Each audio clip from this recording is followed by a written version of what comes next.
Tupac, though, in regards to Tupac, I heard a story, did you give him different advice that night on where to go? I didn't give him no advice. Right. We wasn't seeing eye to eye. Right. So. Saying during the Tyson. Yeah, this incident that I'm explaining to you right now was the day before that. Okay. So when they got to Vegas, they went their way, I went back. I mean, when we got to LA, they went to Vegas and I went home.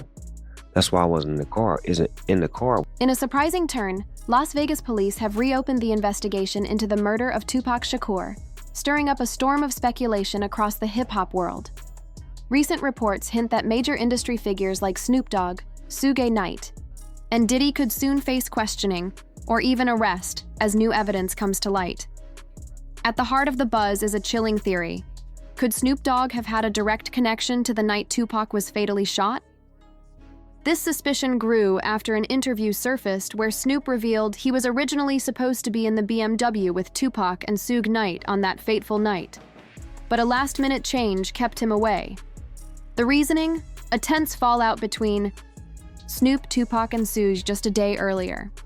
Snoop described a moment when his friendship with Tupac began to unravel during a flight back to Los Angeles, following an interview with Angie Martinez where he expressed admiration for Puffy and Biggie's music, comments that didn't sit well with either Tupac or Suge. That bro didn't like that. Tupac didn't like that, Snoop admitted. Feeling unsafe, he even took extreme precautions, sleeping with a knife close by and refusing to let his security detail ride with him. Given the narrow window, just 48 hours between the conflict and the shooting, police are now scrutinizing whether Snoop's street ties gave him a warning about the impending attack. Back then, Snoop was deeply embedded in the streets, and many believe he might have gotten a tip-off, prompting him to avoid that car ride altogether. Adding fuel to the fire, investigators uncovered another interview where, just 2 days before Tupac's death, Snoop openly admitted to feeling hatred toward the rapper. The complexity of their relationship, filled with rivalry and camaraderie, is now under a new spotlight as authorities try to piece together the true story behind one of hip-hop's darkest nights. A viral thread recently reignited one of the most enduring conspiracy theories surrounding Tupac Shakur, that he was secretly working as an informant for the authorities. According to an interview with a law enforcement officer, Tupac was allegedly an industry plant tasked with cooling down the violent rivalry between the Bloods and the Crips. This notion ties into why Snoop Dogg might have had inside knowledge about Tupac's fate, prompting his suspicious absence from that infamous BMW ride. To get deeper insight, I spoke with Tupac's longtime mentor and political guide, Chokwe Lumumba, a former Black Panther and Tupac's first business manager. Lumumba confirmed that Tupac's thug persona was partly an act, crafted strategically with his incarcerated stepfather, Mutulu Shakur. Tupac's tough image was a tool, designed to appeal to street leaders and promote peace truces, first in Los Angeles, then across California, and eventually nationwide. Beneath the public facade, Lumumba described Tupac as an intellectual force whose real mission was to foster unity, though tragically, that vision never materialized before his untimely death. This backdrop offers some clarity on why Snoop Dogg may have intentionally distanced himself from Tupac on that fateful night in Las Vegas, especially if he harbored suspicions that Tupac was secretly collaborating with law enforcement. The idea that Tupac might have been an informant or Fed working to mediate gang conflicts is one of the more controversial threads in this saga. If Snoop caught wind of such a truth, it would explain his reluctance to be in the same car. That night, perhaps a strategic move to protect himself from a dangerous situation. But as the years passed, another, even more startling theory took root. Tupac Shakur may not have died at all. The seeds for this theory were planted in 2010 during an interview with rapper Trey, a lesser-known but respected figure in the hip-hop community who claimed a close friendship with Tupac and even worked with him on several albums. While the interview appeared to conclude normally, the camera inadvertently kept rolling, capturing an unguarded moment when Trey dropped a jaw-dropping revelation. "Last time I saw him, he was in Cuba." This seemingly casual statement was anything but trivial. Just 2 weeks later, a video emerged online showing a man bearing a striking resemblance to Tupac, casually hanging out in a Cuban parking lot. The footage, though grainy and unconfirmed, reignited a global fascination and gave birth to the now legendary Tupac is alive in Cuba theory, one that has captivated fans, conspiracy theorists, and hip-hop historians alike for over a decade. The idea that Tupac faked his death and sought refuge in Cuba taps into several cultural and historical currents. Cuba has long been viewed as a refuge for those fleeing the United States due to political or legal troubles. For someone like Tupac, who was both a high-profile artist and a polarizing figure surrounded by danger, the island's relative isolation and political stance could have offered a safe haven, hidden from the prying eyes of both law enforcement and rival gangs. Adding weight to this speculation is the fact that Suge Knight, Tupac's longtime business partner and the man who was with him on the night of the shooting, has repeatedly hinted in interviews over the past 2 decades that Tupac might still be alive. Knight has spoken of Tupac being conscious and seemingly well shortly after the shooting, comments that starkly contrast with official accounts describing Tupac's critical condition upon arrival at the hospital. Suge's cryptic statements and reluctance to fully confirm Tupac's death only fueled further doubts and questions. Critics dismiss these theories as wishful thinking or attempts to mythologize Tupac's legacy. Yet the combination of first-hand testimonies, suspicious circumstances surrounding the shooting, and unexplained anomalies in the official narrative make it a compelling mystery that refuses to fade. Whether Tupac truly staged his death or not, the enduring fascination with his life and legend highlights how deeply he resonated with fans worldwide.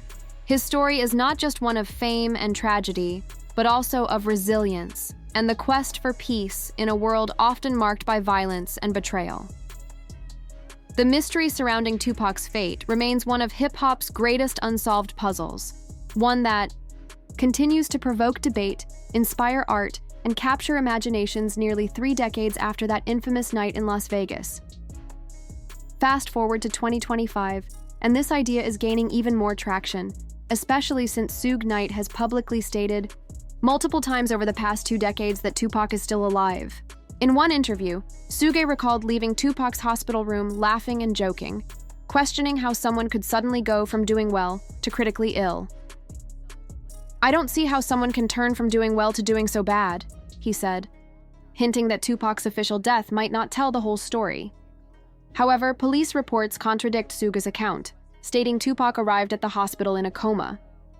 The idea of Tupac and Suge laughing together when Tupac was supposedly unconscious doesn't quite add up. Yet Suge doubled down on this claim in a 2008 interview, insisting Tupac was awake and coherent both on the ambulance ride and after surgery. This belief may have put Suge Knight in danger. Shortly after the 2008 interview, he narrowly escaped a nightclub shooting where someone fired multiple shots in his direction. Suge suspected the attack was retaliation for revealing too much about Tupac's condition. Adding another layer of intrigue, Suge's son, Suge Jr., stirred the pot in 2018 by posting on Instagram that Tupac was alive and living in Malaysia, a statement that reignited conversations and speculation around the rapper's mysterious fate. After Suge Knight's son, Suge Jr., went public claiming Tupac was still alive, the situation escalated quickly. He shared a text message from an anonymous source warning him, "You've said too much. It's now time for you to go." Understandably shaken, Suge Jr. began posting photos of Tupac alongside present-day icons like 50 Cent and Beyoncé, hinting that people were coming after him for revealing too much. On a photo featuring Tupac and Beyoncé, he captioned, "He never left us, but they'll be after me soon." While some suspect this was a calculated move to boost his social media presence, others believe Suge Jr. might hold some of the deepest knowledge about the case given his father, Suge Knight, was right there during those fateful moments.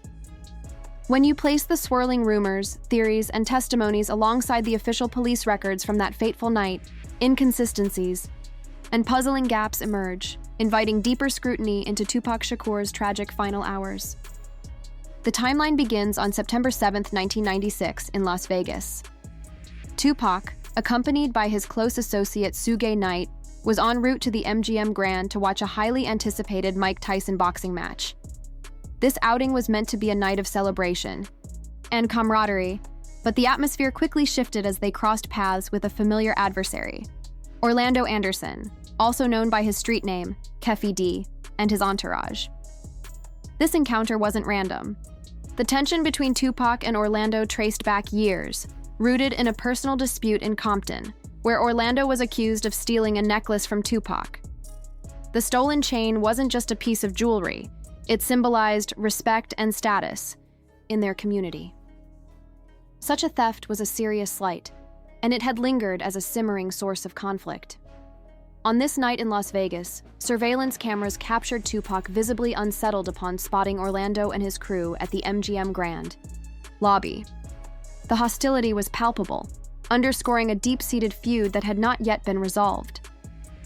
The confrontation escalated quickly. According to reports, Tupac and Orlando's groups engaged in a physical altercation within the casino premises.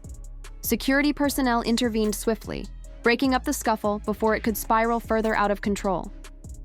But the incident left an undeniable mark on the evening's mood, compelling Tupac and Suge Knight to retreat back to their hotel to regroup and change clothes, a move that seems minor on the surface but carries significant weight when reconstructing the chain of events. The choice to change clothes was reportedly a precautionary measure. Given the charged environment and the open hostility with Orlando's faction, it was likely an attempt to avoid further confrontation or to disguise themselves for the remainder of the night's activities. This detail adds a layer of tension and foreboding. Tupac and Suge knew they were in a volatile situation.